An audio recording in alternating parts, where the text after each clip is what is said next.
मैं शहर रक्सौल के लक्ष्मीपुर में मौजूद हूँ, जहाँ पे पिछले दिनों आपने तमाम वो वीडियोस देखे होंगे जो काफ़ी तेज़ी से वायरल हो रहा था। बिहार पुलिस और आर्मी के जवान के बीच में जो भगदड़ हुई थी, जो मारपीट हुई थी, जो झड़प हुई थी उसकी। लेकिन आखिर उसकी हकीकत क्या है, उसकी पुष्टि मैं नहीं करता, because I am only a journalist, not a जज।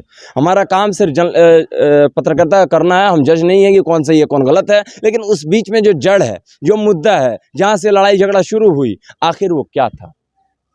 मैंने पिछले दिनों वो वीडियो जारी किया था जिसमें लगातार मुझे गाली दी गई और लगातार मुझे ये कहा गया कि इसको पैसा दिया गया है, इसको या किया गया है, इसको ये बोला गया है, वो बोला गया है। और मैंने इस चीज़ को स्पष्ट कर दिया था कि वहाँ पे जिन लोगों से हमने बात किया है वो लोग इंडिया में नहीं है, वो लोग नेपाल में, हमने कॉल के थ्रू बात किया था। लेकिन तभी वो लोग लगातार ये कह रहे हैं कि पीछे वाले लोग ये वो परिवार है जिसका हाथ टूट गया। और लगातार लोग ये आज भी कह रहे हैं कि आखिर जिसका हाथ टूटा हुआ था उसका एक्सरे का रिपोर्ट 8 दिन के बाद वायरल क्यों हुआ। तो मैं पूछना चाहूंगा उन तमाम लोगों से कि अगर आपके साथ कोई गोली मार दे, अगर आपकी हत्या की कोई कोशिश करे, तो फिर आप पहले वीडियो बनवाइएगा, आप पहले फोटो इसको वायरल कीजिएगा, या पहले आप इलाज करवाइएगा।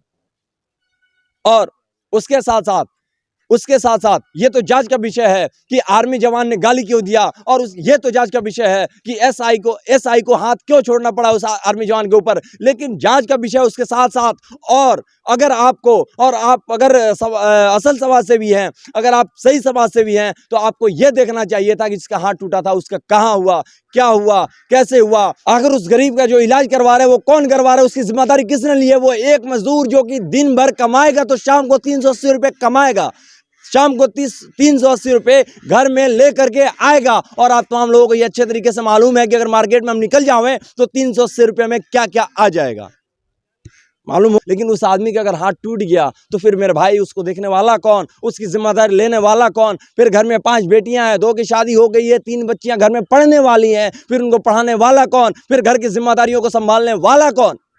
और आप कह रहे हैं न्याय की मांग, और आप खुद को बड़े समाज सेवी कह रहे हैं। घर पे मैं मौजूद हूँ और उनके बेटियों से, बच्चियों से जानूंगा और समझने की कोशिश करूंगा कि आखिर इनका घर का जो हालत है वो कैसे चल रहा है, इनके घर की जो जिम्मेदारियां हैं बाप के जाने के बाद, जो कि अभी अस्पताल में जिनका ऑपरेशन चल रहा है, जिनका इलाज चल रहा है, जिम्मेदारियों को कौन संभाल रहा है। जैसे ही मैंने बताया था, एक लड़की की शादी हो चुकी है, दूसरी की निकाह हो चुकी है, मतलब वो भी समझ सकते हैं उनकी शादी हो गई है, और 3 बच्चे जो हैं वो हमारे पीछे मौजूद हैं। क्या नाम है वो उसका? शाइस्ता परवीन। किस क्लास में है? इंटर में। क्या नाम है? साबरीन खातून। साबरीन खातून किस क्लास में है? 9th class. क्या नाम है? रहीमा खातून। किस क्लास में है? इंटर में है। अभी आप लोगों का घर का जो कंडीशन है वो कैसा है? अभी बहुत खराब चल रहा है। क्यों? क्योंकि अब्बू का तो एक्सीडेंट हो गया है। घर की जिम्मेदारियों कौन संभाल रहा है? गांव समाज के लोग इधर कर रहे हैं। गांव समाज के लोग। अच्छा, खाना जो आता है वो कौन देता है? गांव समाज के लोग सब देते हैं। गांव समाज के लोग देते हैं। उसके बाद से कभी आर्मी जवान के जो लोग हैं या कोई पत्रकार वगैरह आकर के पूछताछ की कि नहीं क्या हुआ, कैसे? नहीं, कुछ भी नहीं पूछा गया। नहीं। जो एक चीज़, ये भी वीडियो काफ़ी तेज़ी से वायरल हो रहा है कि शाइस्ता परवीन जो कि कुछ रुपयों के और चंद रुपयों की वजह से, चंद रुपयों की मजबूरी की वजह से उन्होंने अपना एग्ज़ाम नहीं दे पाया। क्या कैसे था इसका थोड़ा बताया जाएगा? 380 रुपया नहीं था किराया का, इसीलिए एग्जाम नहीं दे पाए। एग्जाम फी और किराया का पैसा नहीं था, इसलिए एग्जाम नहीं दे पाए। बताइए कि मैंने बार बार कहा है कि ये जांच का विषय है कि आर्मी वाले को एसआई ने क्यों मारा, ये जांच का विषय है।